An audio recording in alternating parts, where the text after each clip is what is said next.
Oke, selamat datang. Di pembahasan kali ini kita akan ngobrolin sesuatu yang mungkin bisa mengubah cara pandang kita soal iman. Kita akan melihat pergeseran dari sekedar jadi hamba yang patuh menjadi seorang sahabat yang sejati. Oke, kita langsung ke intinya aja ya. Coba jujur sama diri sendiri deh. Kenapa kamu menaati Tuhan? Apa karena takut dihukum? Atau karena cinta? Pertanyaan ini nih yang jadi fondasi dari semua yang akan kita bahas. Nah, di sini nih perbedaannya kelihatan banget. Kalau hamba, dia taat karena merasa itu kewajiban. Atau ya takut. Yang dia lihat cuma daftar aturan yang harus dipatuhi.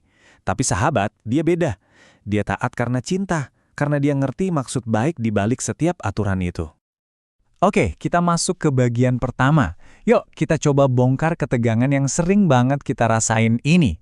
Perasaan kayak terjebak sama aturan dan kewajiban agama. Nah, ini dia nih, cara pandangnya si hamba. Kita sering banget ngebayangin Tuhan itu kayak hakim yang galak, bawa buku peraturan tebal, dan siap ketok palu setiap kali kita salah. Jadinya, iman itu rasanya kayak usaha mati-matian buat nggak dihukum, bukan soal membangun hubungan yang hangat. Sekarang kita masuk ke ide yang, wah, ini menarik banget. Kenapa sih aturan-aturan ini aslinya ada? Jadi, konsep kuncinya gini.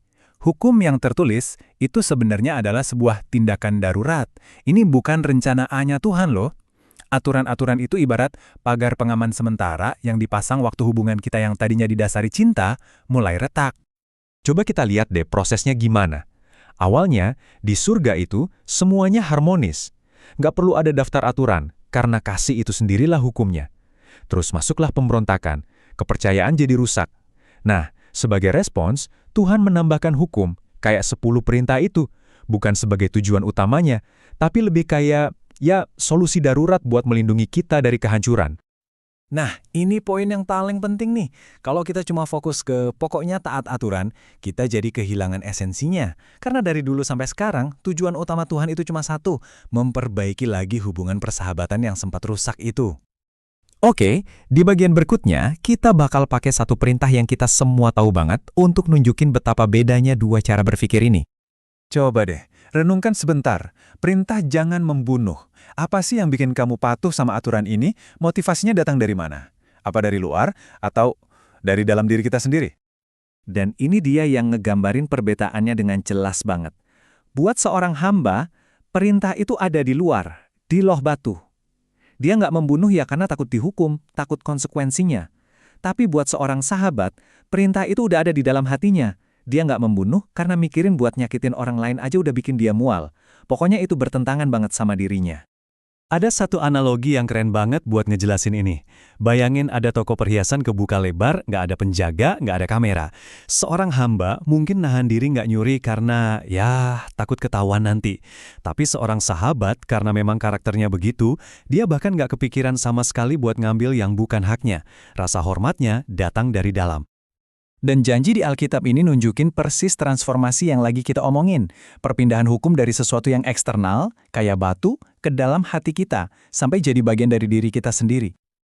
Oke, kita lanjut ya. Di bagian terakhir ini, kita mau lihat gimana sih wujud nyata persahabatan dengan Tuhan itu. Bukan cuma teori, tapi prakteknya. Yesus sendiri loh yang ngasih undangan ini. Coba deh perhatiin bedanya. Hamba itu nggak tahu urusan tuannya. Tapi sahabat tahu. Ini undangan buat masuk ke level kepercayaan dan pengertian yang jauh lebih dalam. Jadi bedanya apa sih? Hamba itu ya pokoknya cuma jalanin perintah. Siap, laksanakan. Gitu aja. Tapi kalau sahabat, dia dilibatin, diajak ngobrol, dikasih tahu alasannya, dia ngerti apa yang ada di hati tuannya. Persahabatan kan dibangun di atas pemahaman bersama. Coba kita lihat contohnya deh, Musa sama Ayub. Waktu Tuhan mau menghukum sebuah bangsa, Musa itu nggak cuma diam dan nurut, dia sampai debat loh sama Tuhan. Bukan karena mau ngelawan ya, tapi karena dia peduli sama reputasi dan karakter Tuhan. Ayub juga sama, waktu dia menderita, dia teriak, dia bertanya dengan jujur kepada Tuhan. Dan ini poinnya luar biasa banget. Ternyata Tuhan itu lebih menghargai percakapan yang jujur, bahkan yang sulit sekalipun. Dia lebih pengen punya sahabat yang peduli dan mau dialog daripada hamba yang cuma patuh dalam diam karena rasa takut. Kutipan ini ngerangkum semuanya dengan pas banget. Ketaatan yang sejati itu bukan datang dari paksaan luar, tapi dari prinsip kasih yang udah ada di dalam hati kita.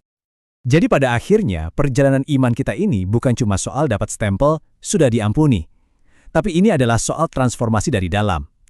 Dari punya hati seorang hamba, menjadi hati seorang sahabat. Nah, sebagai penutup, saya mau ninggalin satu pertanyaan buat kita renungkan bareng-bareng. Kalau nggak ada siapa-siapa yang lihat, nggak ada konsekuensi apapun, kira-kira apa yang bakal dipilih oleh hati kita? Jawaban dari pertanyaan itu bisa nunjukin di mana posisi kita sekarang dalam perjalanan dari hamba menjadi sahabat.